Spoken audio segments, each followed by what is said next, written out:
So today's date is August 16th, 2024. I'm Kelly Zakovic, representing the City of Savannah Municipal Archives, and I'm interviewing Martha Nesbit for the Savannah Community Memory Project. We're conducting this interview at the City of Savannah Adams Complex. So thank you for joining us today. And can we get started by having you tell us your full name? It's Martha Giddens, Giddens, Nesbit, Nesbit. And what school are you here to share with us about today? I'm here on behalf of Oglethorpe Academy, and the name changed sometime during the school's history to Oglethorpe Charter School. And where were you born? I was born in Valdosta, Georgia. And when were you born? I was born December 29th, 1952. And where did you grow up? I grew up in Valdosta. And where do you live now? I live at South Harbor in the county of Chatham, near Savannah. Okay. So when were you affiliated with Oglethorpe Academy? Well, I was one of the founding members. So I helped write the charter, helped get the legislation passed at the state of Georgia to allow for charter schools in the state of Georgia, which was not possible until 1998. And so then I was the governing board president when we moved into the school.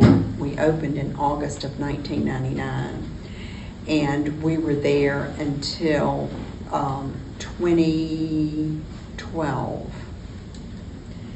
We spent the 2012-2013 year in a new facility on Central Avenue. It was built by the Board of Education. And so what was your role there?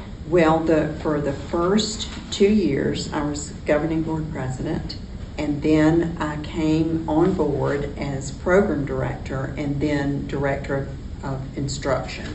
So my job was to work with the teachers and the administration and the students on just instructional activities. So anything that had to do with, testing, curriculum, special projects, those types of things. Okay. And so were you affiliated with any other schools before this? I actually was a food journalist for many years, wrote cookbooks, and so I was a food editor for the newspaper, and then I wrote a column for Savannah Magazine, and was just a full-time food journalist. And then I left that career, stayed home with 2 little small boys. My church needed a preschool teacher, and I started teaching preschool. I taught at our Isle of Hope United Methodist Church preschool for 5 years, and just got interested in education. And my children were attending Isle of Hope Elementary, and I just began to get interested in education, and that inspired me to investigate charter schools, and then the next thing I knew, I was in the middle of that. So, would you like to tell us a little bit about getting the charter for the school? And it was, looking back on it, I can't believe we did it, because it was a friend of mine, Wendy Williamson, who is a lawyer, met me in a preschool classroom at 5 o'clock in the morning on Saturdays, and we would work until 10 because she had 4 children and I had my 2, and we were trying to not take too much time away from our kids. And we did this for months to write the charter. We would send it off to people to review, and then we would, and then, this is a charter for something that there's not even a law that will allow you to do it. So there was that whole piece of it, of lobbying people to find out, can we get this law passed? And flying back and forth to Atlanta, or driving back and forth to Atlanta, and trying to talk to people about charter schools and now there are dozens of charter schools in Georgia, but we were the very first ones. So then there was presenting it to the local board. It had to be approved by the local board. And they were not at all interested in us doing this.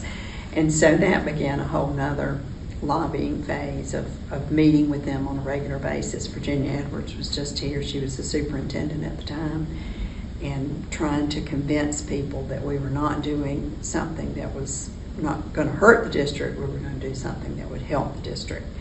And so there was a lot of that. And then we had no place to do this school.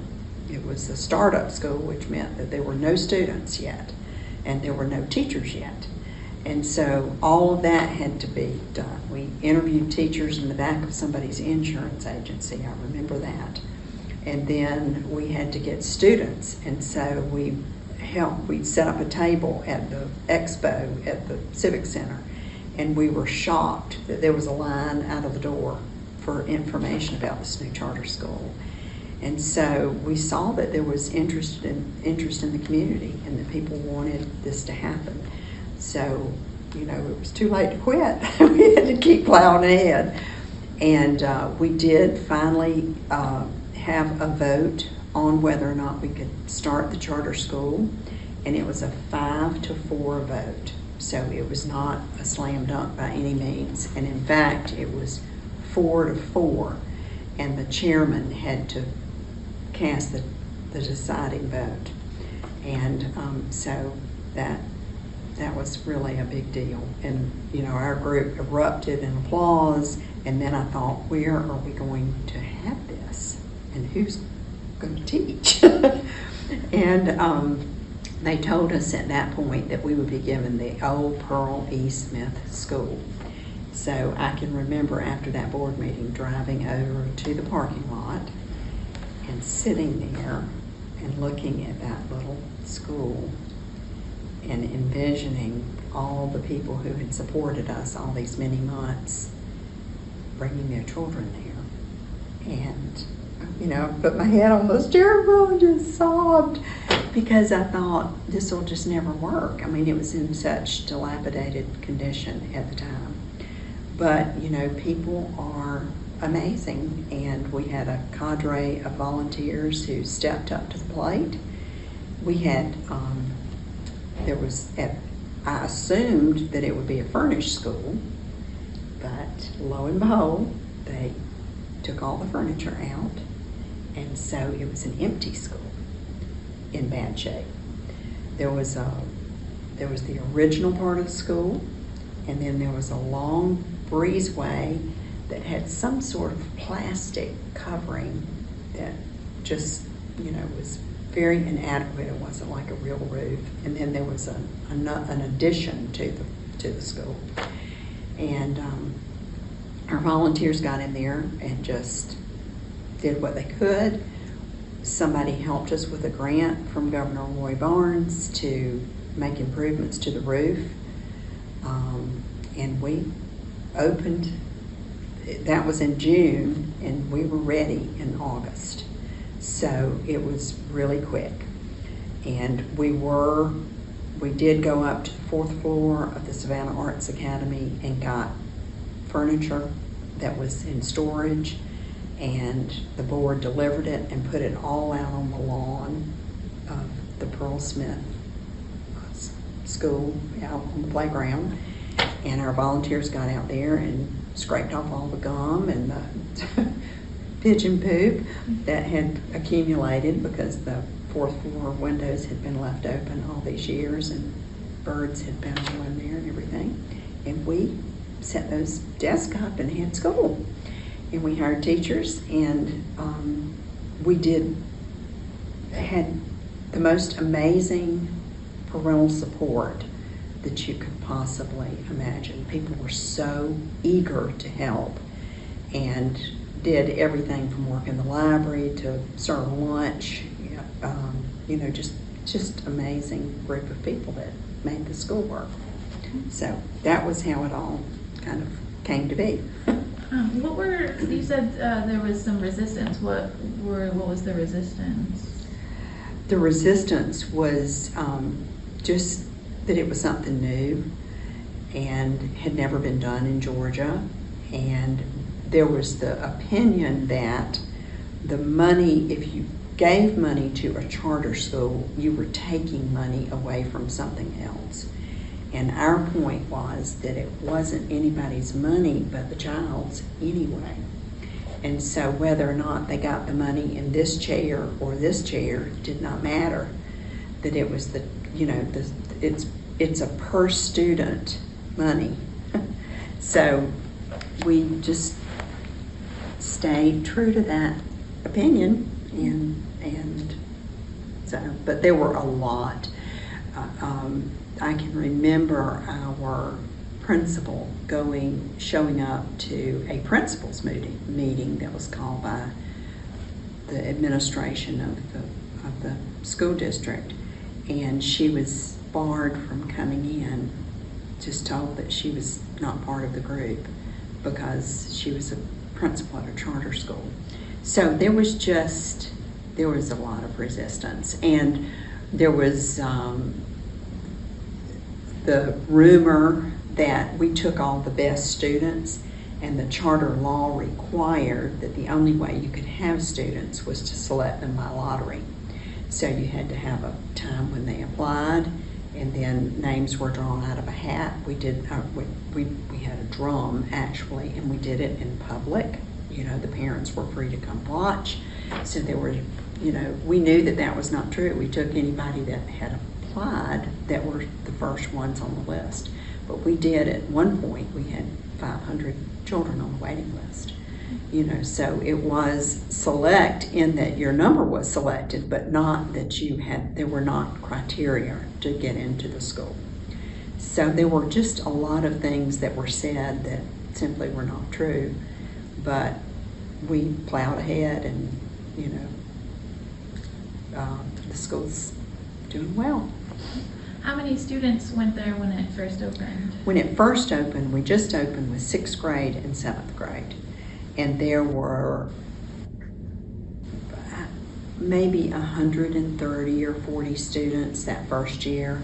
And then we added the 8th grade, and we got up to 360, and then we got up to 420. And really, that was as many as that little building could hold.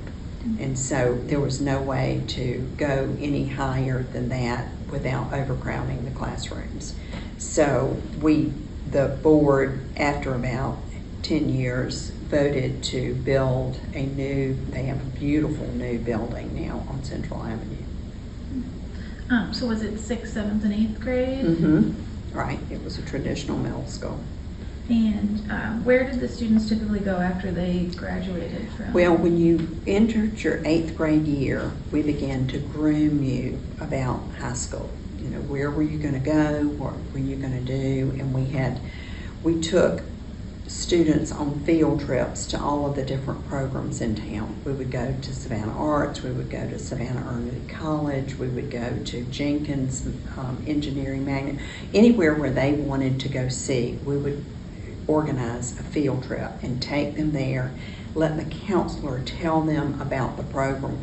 Because you think kids aren't interested in that kind of thing, and that they're just going to do whatever their parents say. Well, they were very interested in whether they were going to go to high school, and they wanted to know about the program and whether or not it would be a good fit.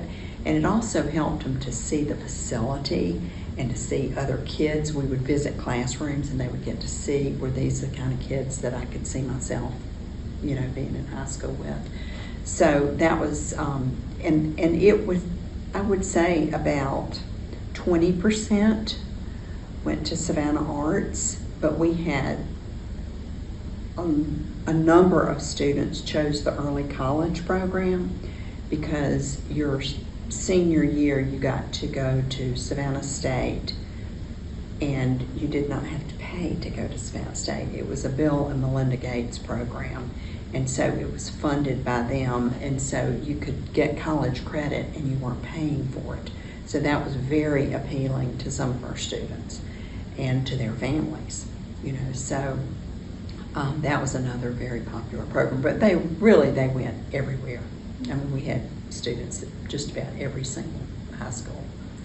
And what school did they come from when they started? That also was pretty much all over the county, although I will say that the fewest number came from Wilmington Island. And that's probably because that was, that would put you on a bus for longer.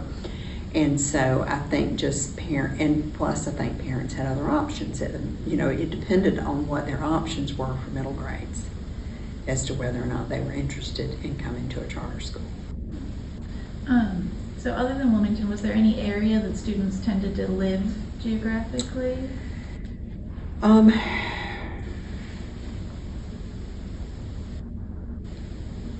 I think it would sound like that I was disparaging a middle school if I told you some of them, but certainly around the school, that was an area that we drew from because there was no middle school nearby. So that was certainly an area. It just depended. I mean, I feel like I edit that out.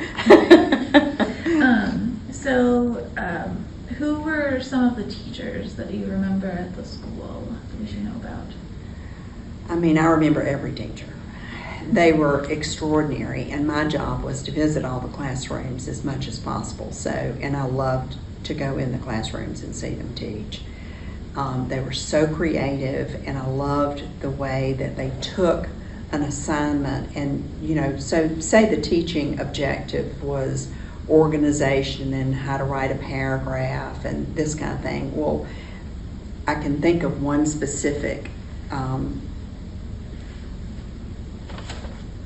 assignment that involved reading newspapers for 3 or 4 days, every child in the classroom reading newspapers, then choosing one topic that you thought you could improve, and then writing an essay on if I were mayor and how you would go about finding a solution for this problem. And I worked a lot with the teachers, so like in that particular one, I would go in for a week and the children would bring their rough drafts and I would go over the rough drafts and then they'd go back and do a rewrite. And all of that are part of the teacher objectives, like rewriting and paragraph organization, all that kind of stuff is part of the curriculum for 6th grade language arts. So they're getting a real assignment. And then, one year we had a child that won the If I Were Mayor competition for the state of Georgia and got to go up to the Atlanta Stadium and be recognized with all the other kids from, other places. So there were just a lot of things like that I just thought were extraordinary. Mm-hmm. So. And who was principal?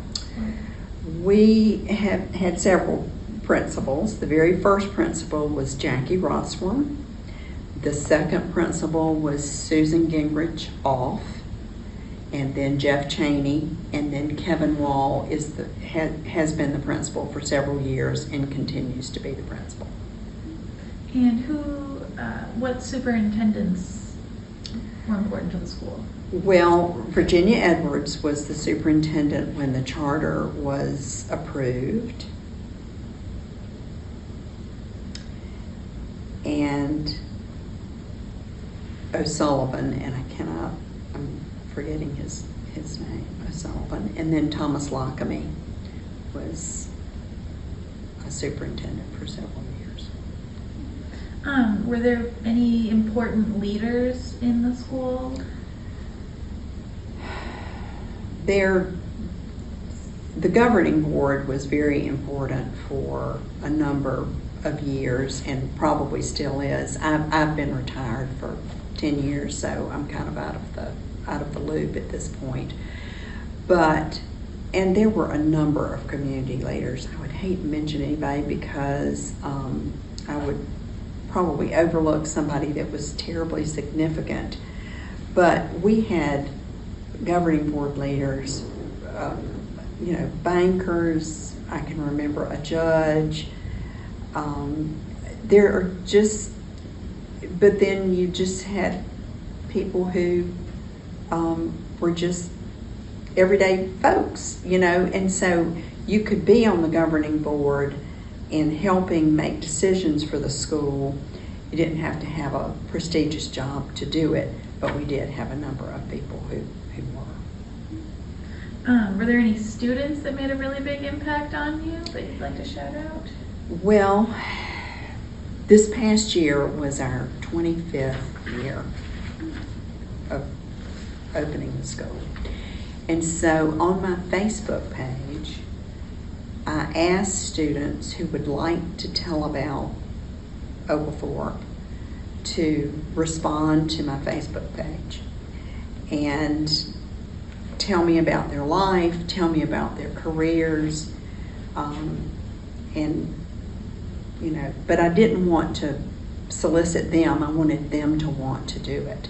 And so I have a number of those, and could I share those with you? I mean, you know, I can give you the link, and you can go on there and look at the post. I did it for, I don't know, 12 or 14 different students that, you know, everything from a ballerina with the New York Ballet to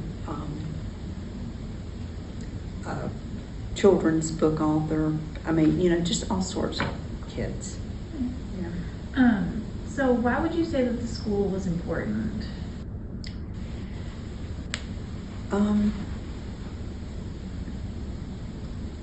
I think there are a number of things that you learn from not doing the things the same way over and over and over. And we did some things at Oglethorpe that were very different. For instance, every year we surveyed the teachers to find out how they thought everything was working, the parents to find out how they thought it was working, and every child in the school could fill out a survey and say what they liked about school, what they wished was different, how we could do things better. And we used that data to make improvements for the next year. And so I think that every year we sort of got better and better and better at doing it because of their feedback. And we started a peer tutoring program where you could apply to be a peer tutor. Your parent had to approve for you to be a peer tutor. And then your teacher had to sign off that they knew you were a peer tutor. And during the classroom time, you would tutor any student that felt like they needed additional help. And so it improved what the teacher was able to do, and these were you know, really good students that just wanted to give up their time. And all they would earn after they brought back a sheet that told me how many times they had tutored, for every 10 tutoring sessions, they got a free dress down day. So it cost the school nothing. And yet it improved instruction. And so there are so many things that for a program like that, I didn't have to ask anybody, because when you're a charter school, you're on your own. And you don't have to get approval for every little thing that you do. And so I think that there were a lot of innovations that I thought were very good for instructions. And when I read the feedback from the students, they felt like that their teachers, every one of them talked about the caring teachers and how much their teachers cared about them and how hard they worked. So, I don't know, I think it was important to try something new in our community. I think it was important to be a trailblazer. I think it was important to show what high standards can do for students. And so there are just a lot of things that I think were important about it. Mm-hmm. Were there any other sort of unique programs or anything that? Well, at the end of the year, we did what is called Talent Blitz. And on the first day of school, I visited every classroom. And I said, I want every single one of you to get to go on a Talent Blitz trip, but it's up to you. And so you had to do your homework. You could only have a certain number of missing assignments for the year. You had to maintain a B average, and this was not in just one class, but just overall. And you had to have no serious discipline issues. And if you could do that at the end of the year, there were a series of field trips that you could go on. We went kayaking over to Little Tybee. We went to, I can remember one group went to the sand nets, and a group of players taught them how to play baseball. I mean, there were all kinds of, took a group to fishing out at the landings at the Kids Lagoon. I mean, there were just a lot of different types of field trips. And, you know, that gives students incentives for doing the right thing. I mean, it's a long-term project, and that's hard for middle school kids, but there were a lot of kids that were able to do that. And so, you know, we did a yearly science fair, which is very hard to put on. Yearly social studies fair. We did the geography bee. We tried to hit different interests that the students had to try to reach all the kids. And then every child, we had what we call Focus Fridays, and every Friday was a different activity. One Friday was a study hall. One Friday was a club, and you got to pick the club that you wanted to be in, and every faculty member had to have a club. So you had photography, and you had flag football, and you had, I mean, there were just all kinds of clubs. I had a cooking club. So anyway, those types of things don't sound like they're academic, but they are, because, you know, the research shows that when kids are involved in school, they're going to be better students. So anyway, those are just things that we did that we thought were special. Do you think the school provided adequate resources for its teachers and students? I hope that we did. I mean, we certainly tried to. We didn't have teachers that had to go buy paper and supplies. We tried to make sure that our teachers were taken care of, and that they had everything that they needed to teach. I'm sure that there were things that we could have done better, but we tried. So you mentioned some ways, but how would you say that the community or parents supported the school? Well, I did think of a couple of groups when I was doing this 25-year kind of reflection thing. We had a lot of military families, and we had a lot of police officers and things like that came to the school. And I just remember that when we would have field day, or we had a 6th grade Olympics where they studied all the different countries and dressed appropriately, and then we went to we didn't have a gym, so we had to walk every Friday that we would have an assembly. We had to walk to the Temple of Glory down the street so that we could be together as a student body. And when we did things like that, these groups would support us so much. They would come run the games. They would, you know, make foods from their different nationalities, and we would have that as part of the you know, one of the stations was to go and get your international foods and all that kind of stuff. So there were just a lot of ways that our parents were very involved in the school. And I remember one officer whose platoon was stationed in Afghanistan, and the school collected supplies, and he was on the morning news every single day telling about life, so that they would know what kind of supplies to buy and bring in. And I don't remember how many boxes we sent, but something like 60 boxes of supplies, you know, and things like that galvanize your student body, and they make them feel good. And we wouldn't have been able to do that without the support from the parents. Again, so you've already done this a little bit, but could you tell us a little bit more about the layout and the appearance of the school? Well, we had two of the most incredible cleaners, Leon Williams and Marquitha Page, made our school look beautiful, even though it was old and cruddy. But we called it the one long school hall. There was just a long hallway in the front with classrooms on either side, And then there was what we called the breezeway, which is where it was open to the elements. The breezeway flooded every time there was a big rain, and I can remember several times we had to put pieces of plywood, just lay them on the water with students walking on the water and dragging those book bags, just to get to the buses.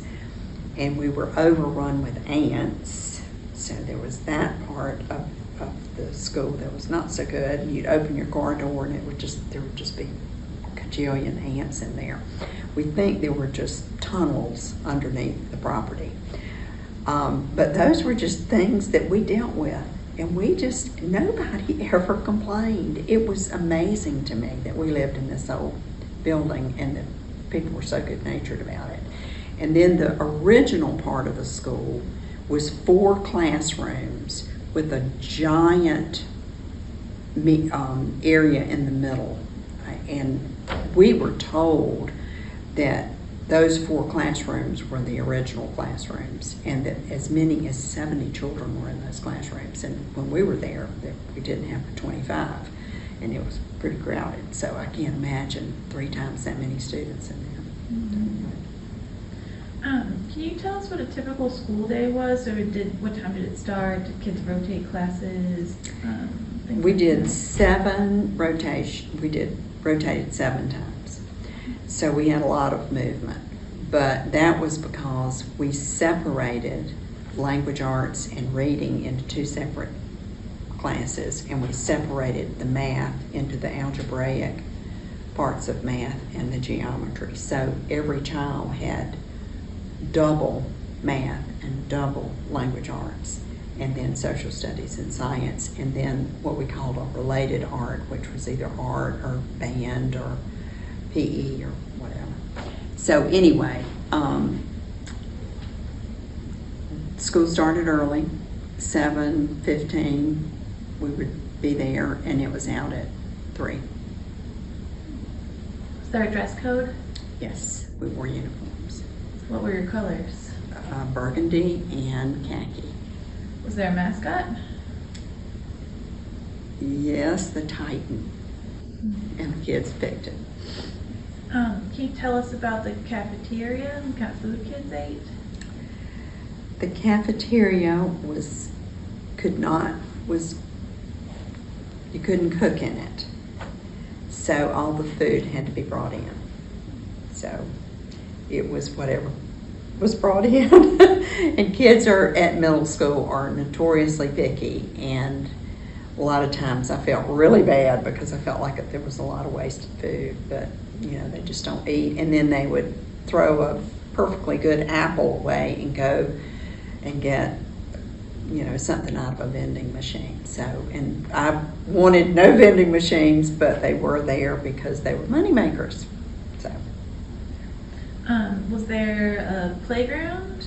There was a playground, and it was just one big field, and in the mornings, all the kids walked the playground in the mornings when they first got there, unless the weather was bad. And that was because we had read so much about that movement was really important, and that getting them to exercise was really important. So we would just walk the field. Was there a library? A little teeny tiny library, and we were not given any books. And so we took any book from anywhere that we could get our hands on. I could remember us going and picking books up from anybody that would give them to us. But eventually, now they have a fancy, beautiful library. So you mentioned some clubs. Are there any other clubs that we should know about? Oh my goodness. No, that's okay. Yeah, I can't remember. Can you tell us about cooking club? Cooking club. On the first cooking club, the kids they would write down every food that they were interested in knowing how to cook. And surprisingly, most of them were international foods. They wanted to have Greek food or Chinese food, or they were interested in knowing more about the world. And so we would just whatever they were interested in, I would do that dish. We would usually just do one dish. And then at the end of the year, they were invited to stay after school and get picked up at 4 o'clock. And we would have a beautifully set dinner and do all of our favorites from the year. So it was really fun and special. Were there sports teams? There were. In the very beginning, we were not allowed to compete in the middle school competitions for the board, so we just had to ask teams if they would play us, and they would be just little rec teams or whatever, but we started off that way. And then we were allowed to participate in middle school sports, and we had all the sports pretty much, volleyball and basketball and softball and eventually football. So you've mentioned some ways, but are there any other ways that the school changed over your time there? Well, I think school's always evolving, and I think it probably should. And new people come in and new students come in, and they bring with them their ideas, and the teachers bring with their ideas, and we had a talent show every year. We had a lot of special events. We had a poetry slam every year where the kids participated in writing poetry and then performed it for the student body, and that was always exciting. So there were just it evolved as their interest evolved. And you were more free to do that because of your charter schools. Mm-hmm. Well, and it fell into that Friday Focus. Mm-hmm. See, those were programs for the Friday Focus group. So getting towards the end, what do you have a favorite memory at the school?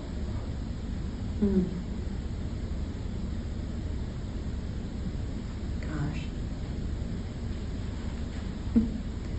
I don't. I mean, maybe our 10th anniversary, it was really special, and we had a big party outside on the playground, and we ordered this ginormous cake, and there's nothing a middle school child enjoys more than a piece of cake, and so just standing there and cutting all that cake for 400 kids, and just the excitement that they had. They were so proud of their school, and so that was a really good day. And so do you have any hopes for this site in the future? Wow, I hate to see us lose history, and so that school has played an important role that we don't, for kids and for their parents and for many people that came before we were ever there. And so I would love to see it.